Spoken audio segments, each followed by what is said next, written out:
ભાજપના કેસ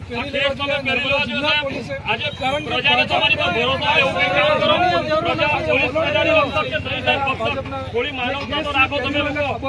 આ કોઈ આતંકવાદી નથી, ભારત દેશના નાગરિકો છે.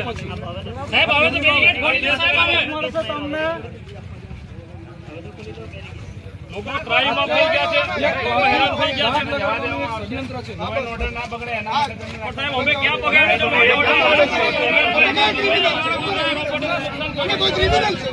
અમે ક્રિમિનલ છે. અમે ક્રિમિનલ તમને બતાવો. અમારા માથે આરટી કાનૂનની 21 સ્વતંત્રતાની હરોહરો બધી રીતે છૂટા પછી આપણે કાયદેસર છે.